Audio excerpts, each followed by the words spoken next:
Hi, I'm Jake from JW Seat Covers, and I'm going to show you how to install one of our seat covers today. Today I'm going to just show you what you need to do the job, and I've got a air compressed staple gun here, and I've got it loaded with 6mm long stainless staples. You could probably use 8mm long staples, no longer than 8. Either 6 or 8 is fine, but yeah, definitely no longer than 8. They'll start coming through the seat foam and you'll have a few issues there. It won't be very comfortable. You could also use a hand stapler if you needed to. If you don't have access to an air compressed one, the air compressed one definitely does a lot tidier job, fires the staples a lot cleaner and a little bit deeper. The only other thing you'll need is a Stanley knife. Keep it nice and sharp just to trim off the excess once we're done stapling it all around. So all our seat covers are constructed in the same way with a fitted front on them. As you can see, it's shaped to the front of the seat that it's going on, so it makes it nice and easy to install on the seat. It's where you start the install process, so we'll just hook it over now.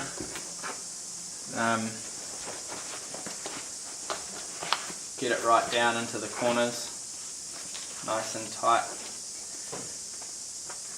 like that. Make sure it all looks nice and even, and start by firing 2 staples in up the top here.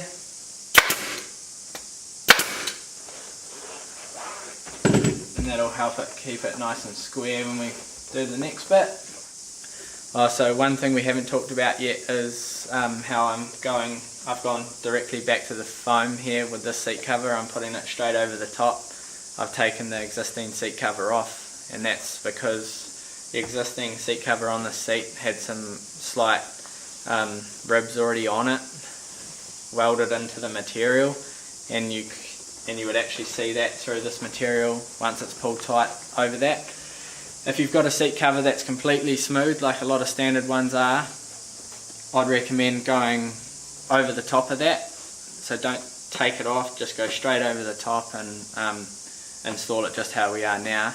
It just helps with protecting the foam, and your seat will last longer, and it just helps with keeping it nice and waterproof as well. So we've got the front stapled off now, and the next step is to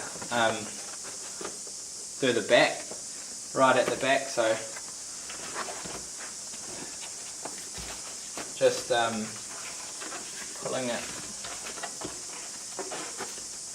down, and this bit's quite important because you don't want too much tension on the seat, so you don't want to pull it too tight because it'll distort the seat and pull it out of shape, and then when you go to put it back on the bike, the bolts won't line up and all sorts of stuff. So not too tight, not too loose, just you can kind of see like about that.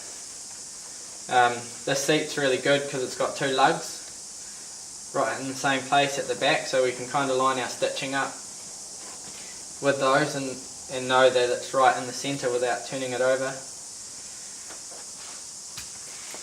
So I'm just going to put 2 staples in just like the front, quite close to the edge, because remembering we're going to trim it, and we want to be on the other side of the staples, so make sure that's in the centre.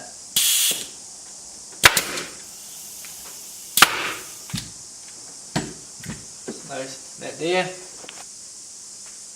Okay, so we've got that done.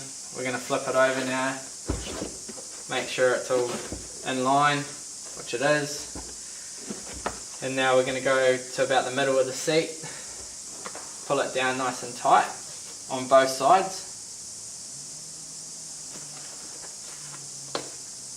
get those seams right on the edge of each side of the seat, and just hold it there, flip it over, and just try and not, at least the side that you're going to staple first, try and not let that slip. Get a staple in,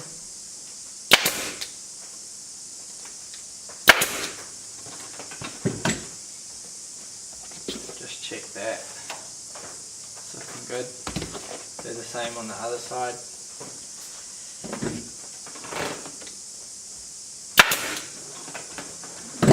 Cool.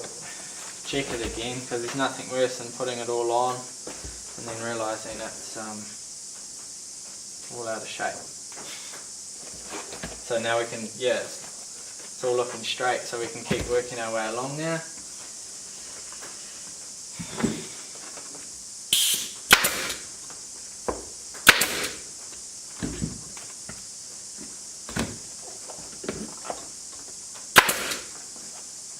I'm going along in like, you know, gaps like that, like 100 mil, just to get it all seated nicely, and then I'll fill in the rest once it's once I know it's all good.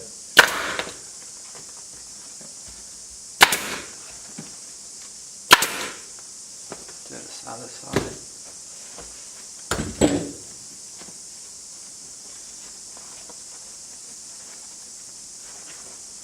Make sure that's untucked. Like that.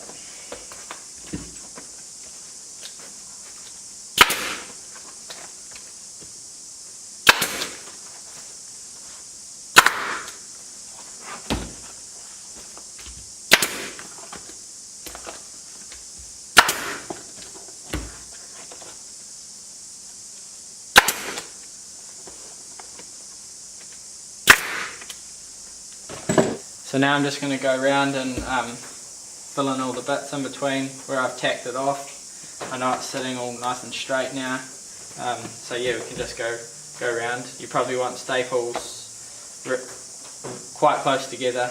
I don't know, like a finger width apart all the way around.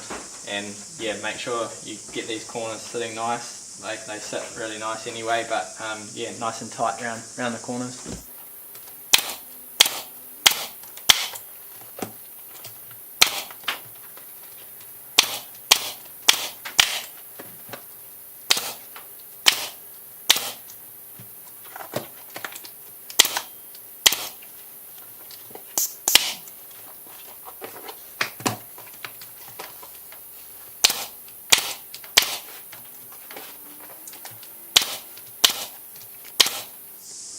So I've just finished stapling it off all the way around. As you can see, the staples are all nice and close together. It's all nice and tight. So now we're going to trim off the excess. We make them bigger so it makes it easier to fit. Got something to pull on and stuff like that. So yeah, we need to trim off all this loose stuff here so the seat slides into its fixing point on the bike. And all around the back here, that's all bunched up, all down the edges, nice and close to the staples, not too close, because if you ever want to take it off and put it back on again, you want a bit of excess there as well, so keep that in mind. So yeah, as I said earlier, a knife nice and sharp, and yeah, just you can freehand it. You could probably get a ruler in there if you wanted it really nice and straight, but I've done a few, so I'm gonna go freestyle on it, and yeah, just probably I reckon 5 mil off the inside of the staples, so you've still got a little bit there. If you yeah, just so it's nice and strong. So yeah, I'm just gonna start down this end here.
Cool, so there we have it. Pretty easy really. Yeah, it's all stapled off, all trimmed up around the inside, underside there. So that's what you want to aim for. Other side looks pretty mint. This one's actually for my own personal bike, so pretty stoked, and yeah, looking forward to getting this one on my bike and yeah, testing it out. If you don't feel confident doing it yourself, you can send your seat to us and we can put it on for you, or alternatively you can get your local upholsterer to put it on. Yeah, it's pretty easy stuff for them, so yeah. Thanks for watching, guys.